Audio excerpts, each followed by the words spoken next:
Hey everybody, it's Rob here. Actually middle of October, almost exactly the middle of October, and it's that time of year again to start finishing up gardens and doing that kind of stuff. At least around here it is. Some of y'all that live further south probably still have some time left, but up here it's winding down pretty fast. And so what we're going to do today, this is a video actually that I did, probably one of my earlier, maybe first 10 or 15 videos, I can't remember. We're going to talk about saving seeds. In particular, we're going to talk about how to save some tomato seeds. Now, obviously, you can't save all tomato seeds, but if you've got an heirloom variety, especially an heirloom open pollinated variety, that is a great one to save. And we're going to be doing the one that I've mentioned before, our family's heirloom, the seeds that are 100 years old. I think I've told that story lots of times, but we're going to save some of those. Now, I did that, like I said, I did that video before, but it was tucked into the middle of a different video, and so probably not very many people saw it, or at least didn't see that part of it. And so I feel like it's an important enough thing to do again, to talk about. It's a simple thing to do, and so we're gonna jump right into it. I'm gonna bring you over here a little bit closer, so you can not have to look at me and just kind of see what we're doing. Instead, I'm out here in my this ongoing disaster, which is my shop. Oddly enough, I actually got a clean spot here that I can use, so we'll work with that, and we'll see what we can do here. So, I believe that fan, the old 1920 fan, is not making too much noise. The wind is blowing considerably outside, and so hopefully that's not going to mess us up too bad. I can hear it out there. It's getting after it today. We've got pretty much 30-mile-an-hour sustained winds, and they're calling for gusts of up to 50 or so. A couple of days ago we had a gust of about 80 miles an hour. Really was hard on some of the pecan crops and things like that. All right, maybe that will work right there. Now, like I said, what we're going to do is pretty much simplicity itself. We are going to basically, really basically just squeeze the seeds out of some tomatoes and put them on. That one's getting ahead of us. I may have to turn that fan off. It may be too much of a breeze. Here, let's do that. Let's kick that. Might mess with what we're doing here. It feels good, but it's not that bad hot. I think it's about 83 degrees here in the shop, so that's not awful, especially compared to some of the good grief hot weather that we've had here recently. All right, what we've got here basically, these are just plain old napkins. These happen to be the kind of brown, I guess they're unbleached, I don't know, that you get at restaurants. I tend to save napkins when I go to restaurants and stuff because I hate buying napkins because, I don't know, I'm just weird that way. We'll call it frugal. How about that? Even if that's not the most accurate term. Certainly, my daughter would call it something different. Pardon me. What we're going to do, I've already marked a few of these, like this one right here. This one, I wrote down family porter, window fermented. Now, there's a lot of different ideas of how to save seeds. There are places that say, oh, you have to ferment the seeds and let them do their natural rot process and that kind of thing. I kind of don't really think that's the case. I don't think you have to. But, we never have. We've got seeds that we have saved for, good grief, years and years that we did not do that with, and guess what? They sprouted and grew tomatoes just fine. So, we're going to cut this guy open, just like that. Now see, that one's got a big old rotten spot in there. I don't think it's going to hurt anything, but it's not the only seeds I'm going to do. Each one of these tomatoes is probably going to have something in the neighborhood of 50 to 80 seeds in it at any given time. So we're going to take that, and we are literally just going to squeeze them right out there like that. And because I fermented this, and who knows, I may have lost a few to the fermentation process in that little nasty spot right there, but I'll bet it's not going to be very many. We're still going to get plenty out of this. Kind of messy. Normally, I'd cut it open, squeeze the seeds out, and then eat the tomato, what was left of it. Not going to do that with this one, though, because even I have my standards. I know you don't believe that. All right, now, I want to get as much of the meat and the pulp out of it as I can. So we're going to get that big piece right there. Let me make sure we can even see what I'm doing here, because I still haven't got this camera entirely figured out. Go over a little bit there. Yeah, a couple seeds still right there. All right, just going to kind of spread those out a little bit. They will dry nicely. I've got another one here we're going to do the same thing with. I don't think, let me look through my notes that I made over here. That one. That says window permanent, so we'll do that one on a different one.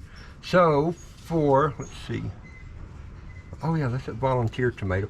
I actually own the tomatoes when I pull them, just so I'd remember what they were while they were sitting in the window. I actually wrote down, in this case, VOL, which doesn't mean the football team in Tennessee, the Vols. This one actually means a little volunteer tomato. This is one that came up in the garden all by itself and began making tomatoes for us. So we're gonna keep that one kind of on its special thing just in case. Now, you know what I think I'm gonna do? I think I'm just gonna leave this one. What else have I got here? We're gonna call this one good just like it is. And then we're gonna set this over somewhere out of the way where it can be drying. And it's okay, you know, let me show you. It's okay, even when it's wet like that, to go ahead and fold that over and stick it to it, because if the paper, when you get ready to peel these seeds off, mostly they peel loose from the napkin just fine. But if they don't, it's okay. You can plant napkin and everything. I mean, if the paper's stuck to it, that doesn't hurt it. It'll grow right on through that. So that's not a problem. So set that guy out of the way. All right, here's do that one here in a second. This one, the porter that was vine ripened, and that would be these two guys right there, and they've just sat there for a while. They were very ripe when I picked them. Now this one's already split open on the end of it, so we're just going to go squeezy squeezy just like that.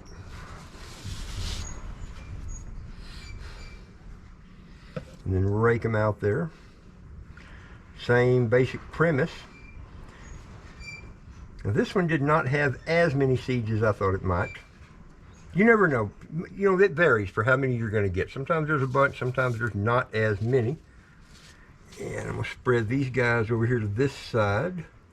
I like to get some separation. Now my dad and Aranza were very diligent in laying them out nice and neat and in order, and sometimes even counting the number of seeds that are there and listing that on the napkin. I'm not so diligent as that. That's probably why my shop looks like it does, because I'm not that diligent. Now looky there, there's where some seeds leaked out, so we're going to go ahead and get those guys out here. And the funny thing is, I've always got way more seeds on any given year after I save them than I have to have. That's okay though. All right, break that one open. Squeeze them out. Stick them to the napkin. Check for stragglers. Believe that got them. Get the meat and the pulp.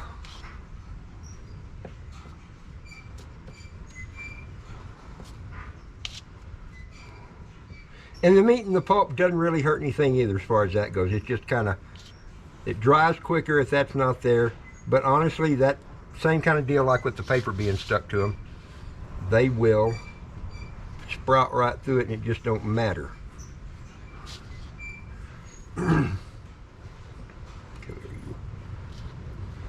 Alright, spread them out a little bit. The one thing spreading them out does is it makes them slightly easier to tear off if you only want to get 3 or 4 seeds at a time to plant. You know, and one of the reasons I don't mind having a lot extra too is I tend to share with friends or plant extras, because sometimes you plant and something goes wrong. You plant 100 seeds and you only wind up with about 50 of them, and that can be disappointing. Alright, now so this guy, one that was pear-shaped. My dad tells me that, you know, sometimes they just do that. I don't know why they do it. Only he knows why. But sometimes it happens. They still eat good. They're still the same thing, just something about the way they grow.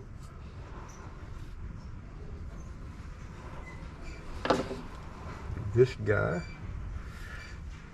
And when we get this, and then I'm going to do something that's going to be a little more special. Well, I don't know about more, yeah, something pretty special to me. Different tomato that, I don't know, maybe I've told you about, maybe I haven't. You know me, I don't mind repeating myself if it makes a good story or if it's something I think is worth repeating. I'm not Not afraid to repeat myself. I expect that's going to get worse as I get older if my dad is any judge. Or not judge, but any indicator. Well, that seed is stubborn. There we go, got it. The chickens will like all that stuff just fine. All right, spread this out. And then in years to come now, it will be interesting to see if when I plant this one that says it's pear-shaped, to see if the rest of the tomatoes that come from it are also pear-shaped, or if they turn out to kind of be just like the rest of them. Yeah. So I'll set that guy right there on top of the old 1940s Army stove. Now, what I'm going to do, this one, you know, will make me sad probably a little bit, but I'll try not to let it show too much. These are some little tomatoes. I talked about it on a little video I did the other day about lessons I learned from my dad, I think.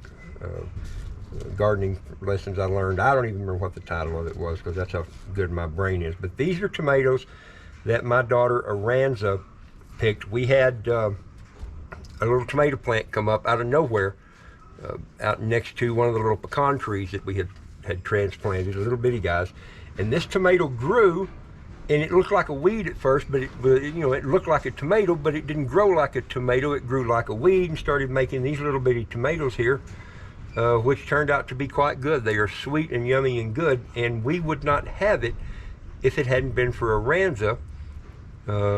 See, in 2015, she would have been, I'll get it wrong, 13 years old, I guess. Is that right? Yeah, I think that's right.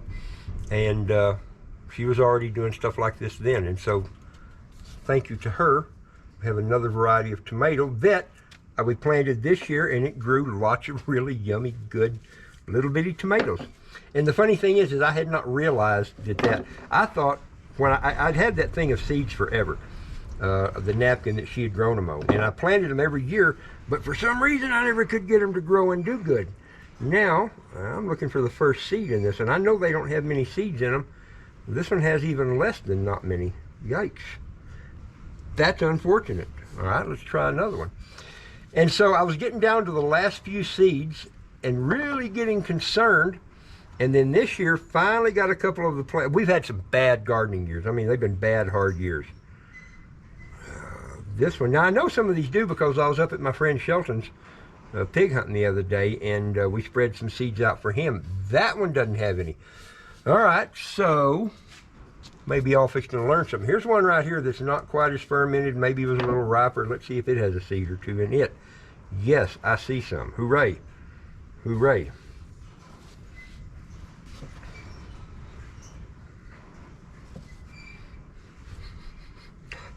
That is an interesting smell. It smells sour or bad. It doesn't smell like a tomato, though.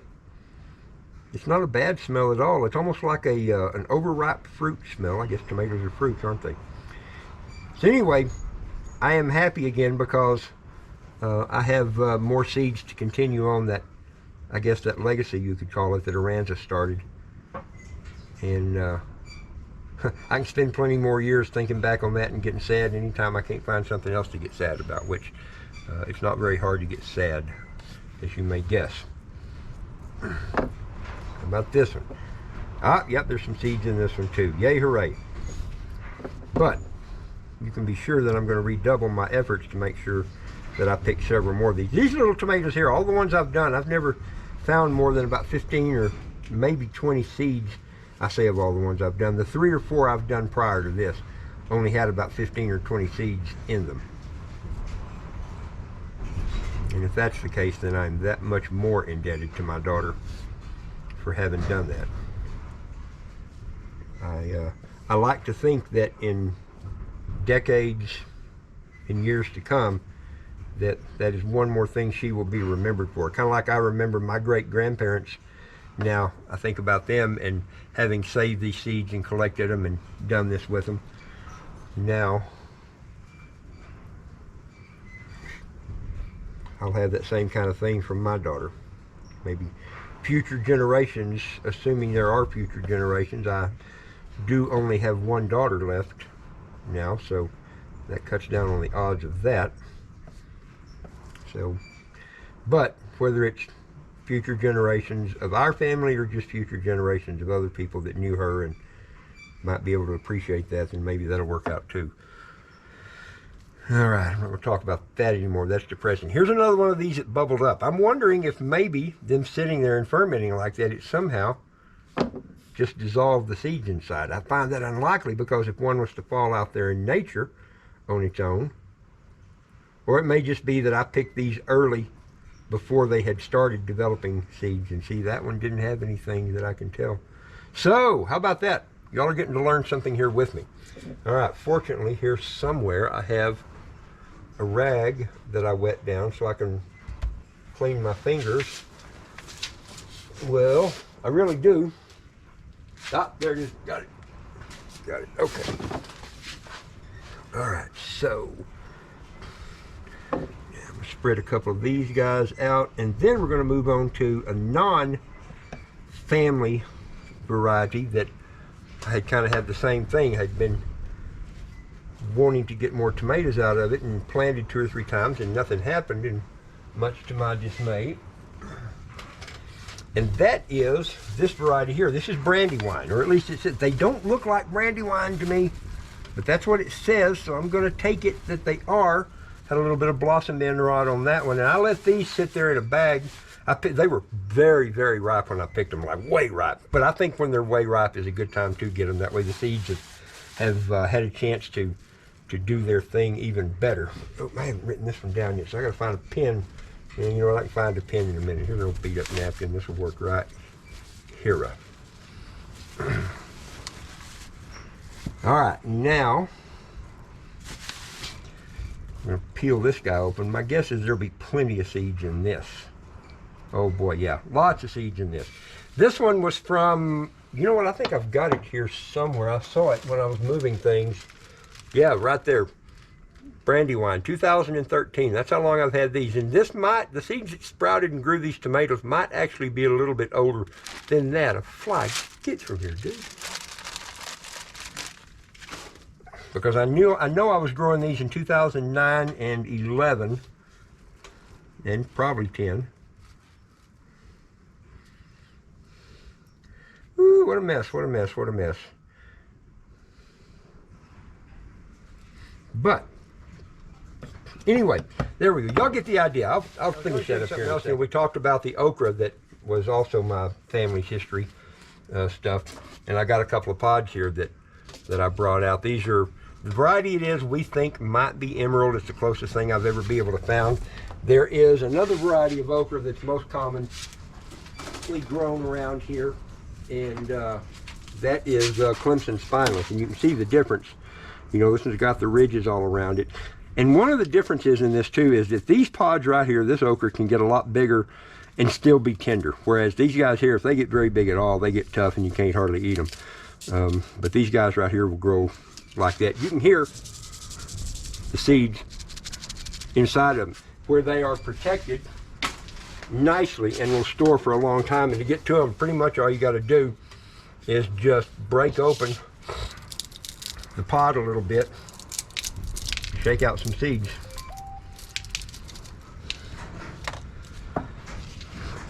Just like that. See them there? I have been told that they look kind of like marijuana plant seeds, but completely different deal. So that's interesting, sitting here trying to do this, and my phone keeps beeping, so I decided to look, and apparently it is some, actually, I don't know if we can even see it, some, where is it? Can you see that? Some fairly good looking gal. Says her name's Isabella. I don't know. Asking me questions about myself. Just because it's more fun, I'm going to assume it actually is that girl in the picture there, in the 2-piece, not much material bathing suit. Says she would like to get to know me better. And we'll see about that. I'll have to check with Happy Hair. Historically, she hadn't been real keen on that kind of thing, but I guess you never know. We'll ask. So hopefully this girl doesn't get her hopes up too much. So one of the things, once you get the seeds saved and the, you know, the napkins dried out and all like that, what do you do with them? We should address that at least. Here's one way I've kept them, just in a big old Ziploc bag. And you can see I've got stuff back there's that Brandywine right there from 2009, some of those seeds. You can do that. You can take an extra measure of careful and put them in a Ziploc bag, and then put them in one of these big gallon-sized quart jars. Here we've got, looky there, right on top, Aranzas, the seeds that I mentioned. Boy, get a grip, Robert. Number of seeds, 70 to 80. That's my girl. But yeah, you can keep them in a jar like this. You know, I should mention, maybe it may be an anomaly here. Keeping them in a jar like this probably protects them a little bit. It certainly keeps mice and things like that from getting into them. I've had that happen. Had mice get into my seeds and you know, mess them up, mostly by eating them. Well,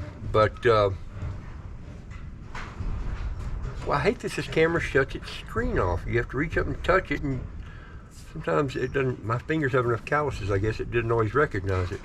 But you can put them in here, or you can put them in a cool old antique mayonnaise jar. That works too. You can put them in tin containers or whatever else. I started to mention, it may be an anomaly here that our seeds last a long time because we are normally really low humidity up here. We don't have a lot of moisture in the air, and so they are able to dry and stay dry with very little effort. So, but somehow you're going to want to keep them and save them. And like I say, I mean, you know, it's nothing for a 5-year-old, even 10-year-old or beyond seed to still have plenty of viability and sprout whenever we need it to. So that's something else to think about. We save the seeds so we can grow them for future generations. It's an important thing to do if you plan on, well, if you just want good tomatoes that you can keep and grow, and especially if you plan on, you know, maybe bad times coming and being able to feed yourself. Having your own seeds, because that's something that could be a shortage too, that you can trade, grow, and use is a good thing.